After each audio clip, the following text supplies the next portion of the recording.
Welcome back to my channel. आज हम देखने वाले हैं चैप्टर 3 सांख्यिकी अनुसंधान का आयोजन। तो देखो इससे किस टाइप के प्रश्न पूछे गए हैं। तो देखिए पंडित रविशंकर में जो पूछा गया है सांख्यिकी अनुसंधान क्या है, सांख्यिकी अनुसंधान की योजना बनाते समय आप किन प्रारंभिक बातों पर विचार करेंगे। तो ये सब क्वेश्चन जो है वो पूछे जाते हैं, आप देख लीजिए। आज हम जानेंगे कि सांख्यिकी अनुसंधान से आशय क्या है। तो देखिए सांख्यिकी अनुसंधान क्या है। तो सांख्यिकी अनुसंधान से आशय उन क्रियाओं से लगाया जाता है जो किसी क्षेत्र के संख्यात्मक तथ्यों का अध्ययन करने में सांख्यिकी रीतियों के द्वारा संपन्न की जाती है। मतलब सांख्यिकी अनुसंधान क्या है, ऐसे कार्य होते हैं जो सांख्यिकी रीतियों के द्वारा संपन्न किए जाते हैं सांख्यिकी तथ्यों का अध्ययन करने के लिए, है ना। तो ऐसे कार्य जो सांख्यिकी तथ्यों का अध्ययन करने के लिए किए जाते हैं और वो सांख्यिकी रीतियों के द्वारा किए जाते हैं, वो क्या कहलाते हैं, वो कहलाते हैं अनुसंधान। दूसरे शब्दों में अगर कहा जा सकता है कि जब ज्ञान की खोज सांख्यिकी रीतियों का प्रयोग करके संख्यात्मक तथ्यों के आधार पर की जाती है, अर्थात हम किसी भी आंकड़े का अध्ययन करें, है ना, तो किसी भी ज्ञान का खोज अगर करना है तो सांख्यिकी रीतियों का प्रयोग किया जाता है। और उस प्रयोग के बाद जो तथ्य है ना, जिन तथ्यों के आधार पर हम क्या कर रहे हैं, उसका प्रयोग कर रहे हैं, तो वही क्या है, वही ज्ञान जो है वो अनुसंधान है। तो इस क्रिया को सांख्यिकी अनुसंधान कहते हैं। चूँकि सांख्यिकी अनुसंधान की विषय सामग्री संख्यात्मक तथ्य होते हैं, जो भी हम सांख्यिकी अनुसंधान कर रहे हैं ना, रिसर्च कर रहे हैं, इन्वेस्टिगेशन कर रहे हैं, तो संख्या क्या है, संख्यात्मक तथ्यों का कर रहे हैं। तो संख्यात्मक तथ्यों का हम क्या कर रहे हैं, इन्वेस्टिगेशन कर रहे हैं। और कैसे कर रहे हैं, सांख्यिकी रीतियों के माध्यम से कर रहे हैं। तो वो क्या कहलाएगा, वो कहलाएगा क्या कहलाएगा, सांख्यिकी अनुसंधान। अतः सांख्यिकी अनुसंधान का प्रयोग केवल उन समस्याओं से है जिनको संख्यात्मक रूप में प्रदर्शित किया जाता है। तो इसका सांख्यिकी अनुसंधान का प्रयोग जो है हम तभी कर सकते हैं जब जो तथ्य है वो संख्याओं में व्यक्त किए जाए। तो संख्यात्मक रूप में प्रदर्शित किए गए जो आंकड़े हैं उसका ही हम अध्ययन कर सकते हैं। जैसे किसी नगर में विभिन्न वर्गों की आय का स्तर, अलग अलग वर्ग है, उनकी आय का स्तर देखेंगे, उनके इनकम को देखेंगे, है ना, फिर तुलना करेंगे। देश की जनसंख्या हो या शिक्षित वर्ग में कितनी बेरोजगारी है, ये सब जानना हो और उनकी तुलना करके निष्कर्ष निकालना, तो इन सब के लिए हम क्या करते हैं, सांख्यिकी अनुसंधान का प्रयोग करते हैं। अतः स्पष्ट है कि जब सांख्यिकी सामग्री का अध्ययन सांख्यिकी रीतियों के द्वारा, है ना, क्या करते हैं, सांख्यिकी जो सामग्री है, जो संख्याओं में व्यक्त किए गए आंकड़े हैं, उसका हम अध्ययन करते हैं किसके माध्यम से, सांख्यिकी रीतियों के माध्यम से। तो एक निश्चित योजना के अनुसार अगर हम उसका अध्ययन कर रहे हैं तो इससे ही क्या कहते हैं, सांख्यिकी अनुसंधान कहते हैं। अब जानेंगे सांख्यिकी अनुसंधान के प्रमुख चरण कौन कौन से हैं। तो देखते हैं। देखिए सांख्यिकी अनुसंधान एक व्यापक प्रक्रिया है जिसमें प्रारंभ से लेकर, मतलब स्टार्टिंग से लेकर अंतिम रिपोर्ट तैयार करने तक विभिन्न चरणों से इसे गुजरना पड़ता है। अतः किसी अनुसंधान के प्रमुख चरण जो है, देखते हैं आगे क्या क्या दिया है। तो देखिए प्रथम चरण कौन सा है, अनुसंधान का आयोजन करना। क्या करना, आयोजन करना।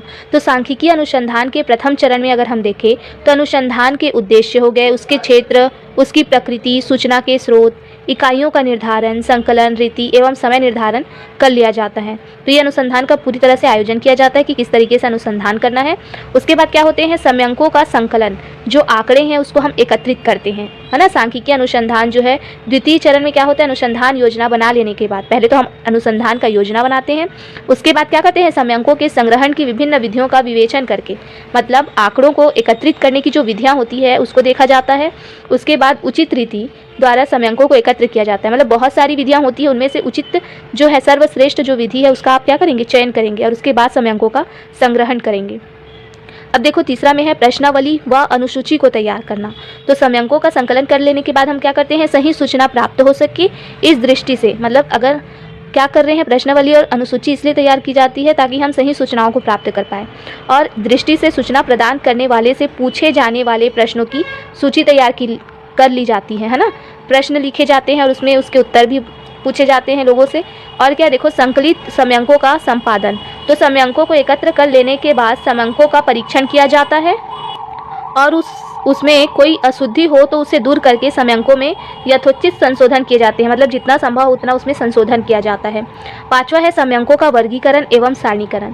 तो जो डेटा होते हैं ना, आंकड़े होते हैं, उसका संपादन करने के बाद क्या करते हैं, समयांकों को विभिन्न वर्गों एवं श्रेणियों में बांटा जाता है और समयांकों का वर्गीकरण करने के बाद उसको एक सारणी बनाई जाती है उसके लिए। अब देखो समयांकों का प्रस्तुतिकरण। तो इसके उपरांत माध्यमों, चित्र व बिंदु रेखाओं द्वारा समयांकों को हम प्रस्तुत करते हैं, डेटा को क्या करते हैं, प्रस्तुत करते हैं। बहुत सारे ग्राफ आते हैं ना, उस ग्राफ में हम क्या करते हैं, डेटा को प्रस्तुत करते हैं। अब देखिए समयांकों का विश्लेषण, 7वां पॉइंट है हमारा समयांकों का विश्लेषण। तो जो डेटा है उसके प्रस्तुतिकरण के बाद क्या करते हैं, विभिन्न सांख्यिकीय मापों द्वारा उनका विश्लेषण किया जाता है, उसकी जांच की जाती है। और विश्लेषण के कार्य में माध्य, अपकिरण, विषमता, सहसंबंध निकालना, ये सब शामिल किया जाता है। और क्या है, समयांकों का निर्वचन करना। अब निर्वचन होता क्या है, तो देखो समयांकों का विश्लेषण करने के बाद उचित एवं निष्पक्ष निष्कर्ष निकाला जाता है। निर्वचन करने का अर्थ क्या हुआ, बहुत बार ये वर्ड आपको देखने को मिलेगा, निर्वचन करना। निर्वचन अर्थात निष्कर्ष निकालना, उचित निष्कर्ष निकालना। अब देखिए अंतिम में क्या होता है, अंतिम प्रतिवेदन तैयार करना। तो अनुसंधान क्रिया का अंतिम चरण क्या है, निष्कर्ष के आधार पर हम क्या करते हैं, रिपोर्ट तैयार करते हैं ना। जो निष्कर्ष आया उससे ध्यान में रखते हुए एक रिपोर्ट तैयार की जाती है। तो अंतिम प्रतिवेदन तैयार करना इसी को कहते हैं। तो इस तरीके से हम क्या करते हैं, सांख्यिकीय अनुसंधान करते हैं। तो याद रखिएगा सांख्यिकीय अनुसंधान के चरण कौन कौन से होते हैं। एक सीक्वेंस में आपको ये लिखना होता है, क्योंकि स्टेप बाय स्टेप आपको क्या करना है, डेटा को एकत्रित करना है, उसे जमाना है, उसकी जांच करनी है, फिर उसको प्रस्तुत करना है, निष्कर्ष निकालना है, फिर रिपोर्ट देना है ना। तो ये आपको स्टेप बाय स्टेप याद करना होगा। अब आगे हम जानेंगे कि सांख्यिकीय अनुसंधान का आयोजन कैसे होगा, प्लानिंग कैसे करेंगे। ठीक है, तब तक के लिए इतना ही। वीडियो पसंद आए तो लाइक ज़रूर करना और चैनल पर बने रहना। सब्सक्राइब ना किया हो तो सब्सक्राइब कर लीजिएगा। धन्यवाद।